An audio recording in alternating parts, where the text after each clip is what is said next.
দর্শক, আয়োজনের শুরুতে ঈদযাত্রায় মহাসড়কের পরিস্থিতির খবর জানবো। দেশের বিভিন্ন জেলা থেকে যুক্ত হচ্ছেন আমাদের সহকর্মীরা। শুরুতেই গাজীপুরের খোঁজ খবর নিয়ে আসবো। যুক্ত হচ্ছেন সহকর্মী রফিকুল ইসলাম খান।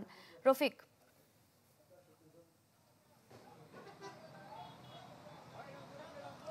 সারিকা, আমরা সকাল থেকে দেখছি ঢাকা টাঙ্গাইল এবং ঢাকা ময়মনসিংহ মহাসড়কে যান চলাচল করছে স্বাভাবিক গতিতে।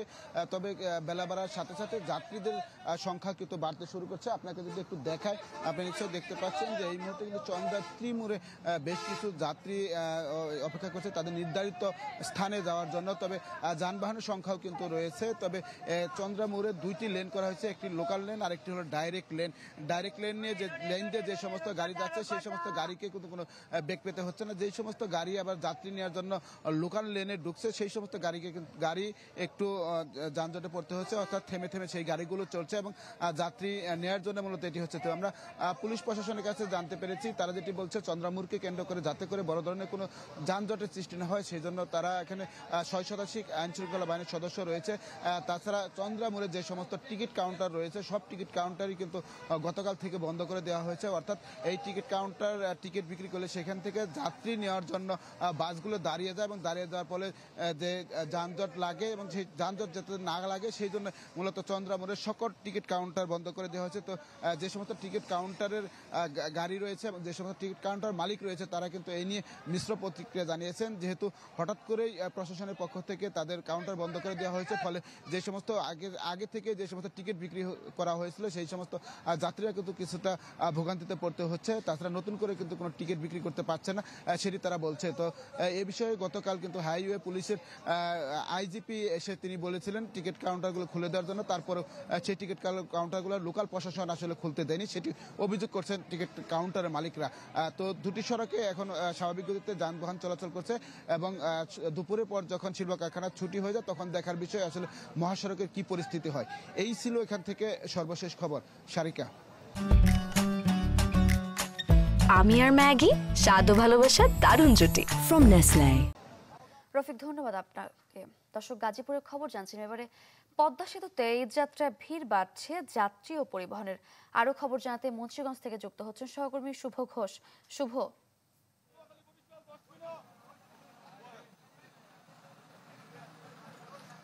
সারিকা, আসলে ঈদযাত্রার প্রথম দিনে যারা কর্মব্যস্ত নগরী শহর ছেড়ে আসলে মেঠো পথের টানে গ্রামে ফিরছেন, তারা প্রথম দিনে কিন্তু আসলে অনেকটা স্বস্তিতে ফিরতে পেরেছেন, এটাই কিন্তু তারা সকাল থেকে বলছেন।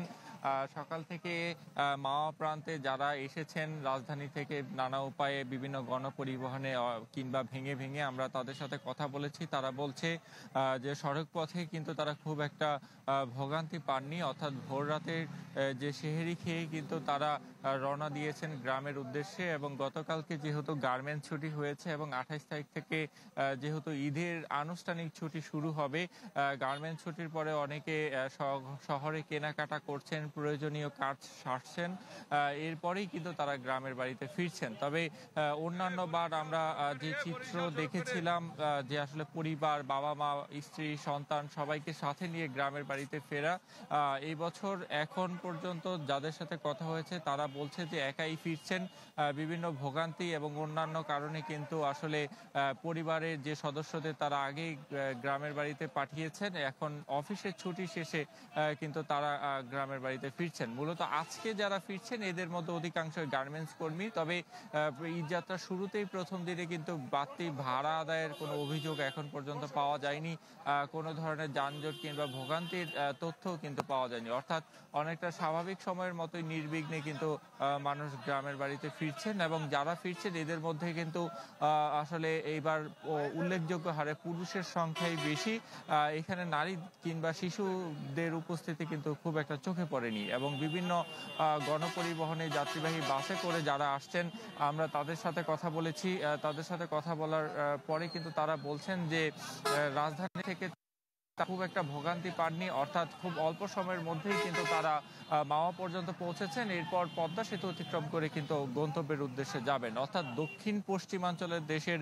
প্রায় 23টি জেলার কিন্তু প্রবেশ পথ হিসেবে এই পদ্মা মাওয়া প্রান্তটি দিয়ে মানুষ আসলে যাতায়াত করে। অর্থাৎ সার্বিক যে পরিস্থিতি শুরু থেকে দেখছি যে প্রথম দিনের যে ঈদযাত্রা সেটি অনেকটা স্বস্তিদায়কই বলা চলে এখন পর্যন্ত। শুভ ঘোষ, আপনাকে ধন্যবাদ। এবারে ঢাকা টাঙ্গাইল মহাসড়কের খবর জানবো। টাঙ্গাইল থেকে যুক্ত আছেন সহকর্মী মাসুদ রানা। মাসুদ রানা, কেমন দেখছেন মহাসড়কের ব্যস্ততা?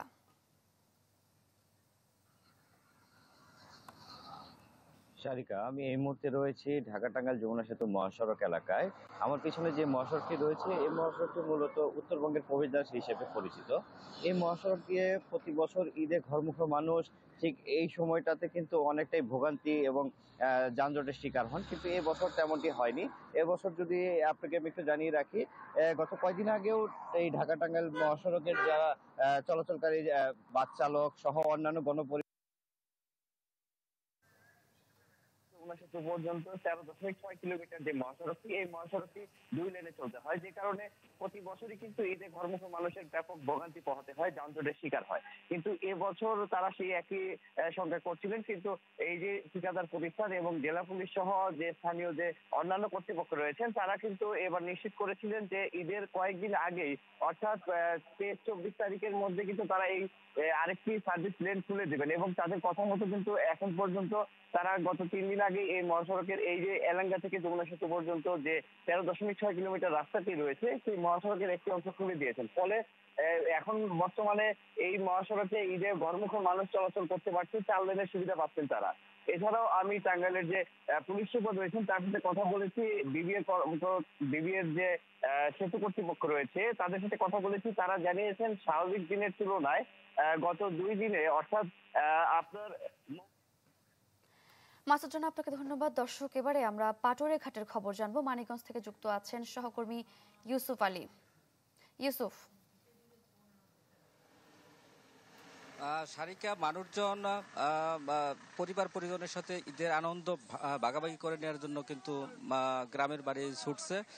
রাজধানী ঢাকা সহ দেশে যে বিভিন্ন প্রান্ত থেকে কিন্তু এই মানুষজন ঢাকার ইসা মহাসড়ক হয়ে পাটুরিয়া দৌলতদিয়া নৌরুট পার হওয়ার জন্য এই পাটুরিয়া ঘাটে আসছে। আমরা সকাল থেকে দেখছি যে এই ঘাট এলাকায় মানুষজন কিন্তু আসতে শুরু করেছে। তবে এখন যেন অনেকটাই সকাল, সে কারণে কিন্তু মানুষের তেমন একটা কোনো চাপ নেই। আর এই মুহূর্তে ফেরি পারাপারে যে যাত্রীবাহী যে বাস থাকে সে বাসও কিন্তু নেই।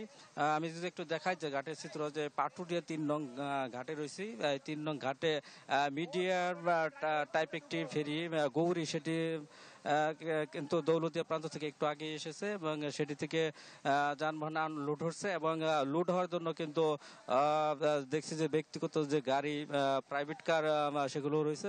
তবে সকাল থেকে আমরা যে বিষয়টি দেখছি যে ব্যক্তিগত গাড়ি, প্রাইভেট কার, মাইক্রোবাস, মোটরসাইকেল এগুলোর সংখ্যাটা একটু বেশি রয়েছে। ফেরি পারাপার যাত্রীবাহী যে বাসগুলো সেগুলো কিন্তু এখন পর্যন্ত আসেনি। আর ঘাট এলাকায় যেহেতু যানবাহনের তেমন কোনো চাপ নেই এবং যাত্রীদের উচ্চ পরাশয় ভিড় নেই, তাই ঘাট এলাকায় মানুষজন কিন্তু স্বাচ্ছন্দ্যেই ফেরিতে করেও পার হচ্ছে।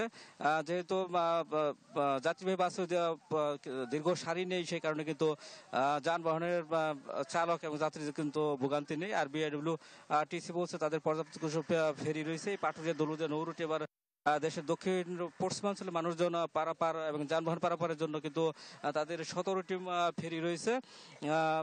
যেহেতু যানবাহন এবং যাত্রী সংখ্যাটা কম, তাই তারা কিন্তু এই সবগুলো ফেরি এখন চালাচ্ছে না, মানে প্রয়োজনের অনুযায়ী কিন্তু সেই ফেরিগুলো চলছে। আর অপরদিকে যে শুধু যাত্রী পারাপারের জন্য লঞ্চ ঘাট রয়েছে, লঞ্চ এই পাটুরিয়া দৌলতদিয়া নৌ রুটে 20টি লঞ্চ রয়েছে। তো বিআইডব্লিউটিসি এবং টিএ তারা কিন্তু বলছে যে তাদের পর্যাপ্ত সংখ্যক ফেরি এবং লঞ্চ রয়েছে, এবং ফেরি এবং লঞ্চ সব ঘাটই কিন্তু সচল রয়েছে। অর্থাৎ মানুষজন কিন্তু এবার স্বাচ্ছন্দ্যে কিন্তু তারা বাড়িতে গিয়ে ঈদ করতে পারবে, এমনটি কিন্তু বলছে। আর অপরদিকে জেলা পুলিশ এবং জেলা প্রশাসন রয়েছে তারা কিন্তু ব্যাপক প্রস্তুতি গ্রহণ করছে ঘাট এলাকায় আইন শৃঙ্খলা কোনো যাতে অবনতি না হয় সেজন্য কিন্তু জেলা পুলিশের পাশাপাশি এখানে র্যাব ম্যাজিস্ট্রেট কাজ করবে। এবং তারা আরেকটি বিষয় বলছেন যে ফেরি এবং লঞ্চে কোনো ঘাটে যাতে টিকিটের মূল্য যাতে অতিরিক্ত নেওয়া হয় না, বেশি না নেওয়া হয়, অতিরিক্ত মূল্য নিলে কিন্তু তারা তাৎক্ষণিকভাবে ব্যবস্থা গ্রহণ করবে প্রশাসন, এমনটি কিন্তু বলছেন। সারিকা।